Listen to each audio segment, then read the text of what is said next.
Today I'm out on the lake with a, I don't know what year, it's a Briggs and Stratton 5 horsepower 4-stroke outboard. These were made for a couple years. Kind of an oddball thing you don't see a lot. This one has a camo paint job. I'm fixing this for someone, so I got it, and it had a whole mouse nest under the cowling here, where it's air cooled, so that was all packed with a mouse nest. Didn't have spark when I got it, so I thought it was a bad coil. Bought a new coil, I put it in, and it still didn't have spark. So it turns out it's the little computer chip right here that's the rev limiter, because this does not have a governor. And it's basically a lawnmower engine, so it needs a governor. So I put a rev limiter on it, but that was not working. So that's why I have this disconnected. And then that new coil, I got it running and it ran for about 10 seconds and then it quit.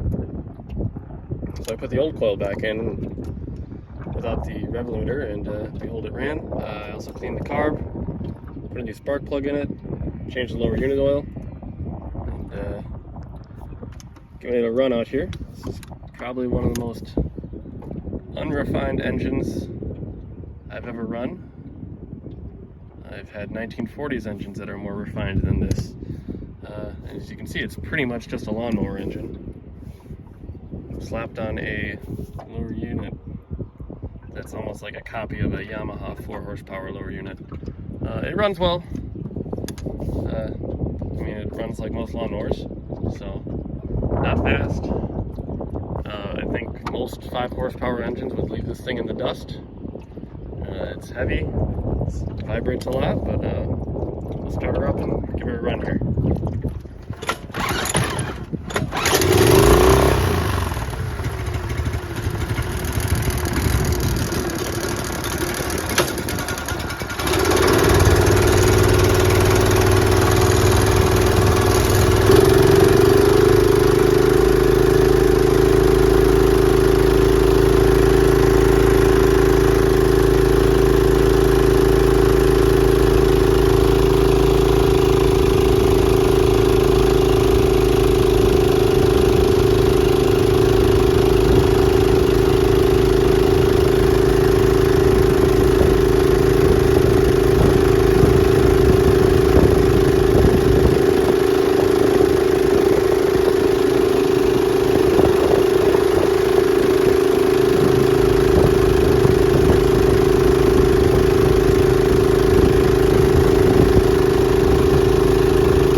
Idle's right down, neutral, and we'll put her in reverse here.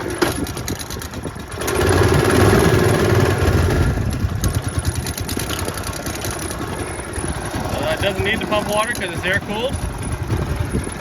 Smokes a little bit because it's overfilled with oil, but it'll get you down the lake, and you don't have to mix gas with it. But you see, it's a real speed demon out here. That's about all I can say on this one. It runs good, so there we go.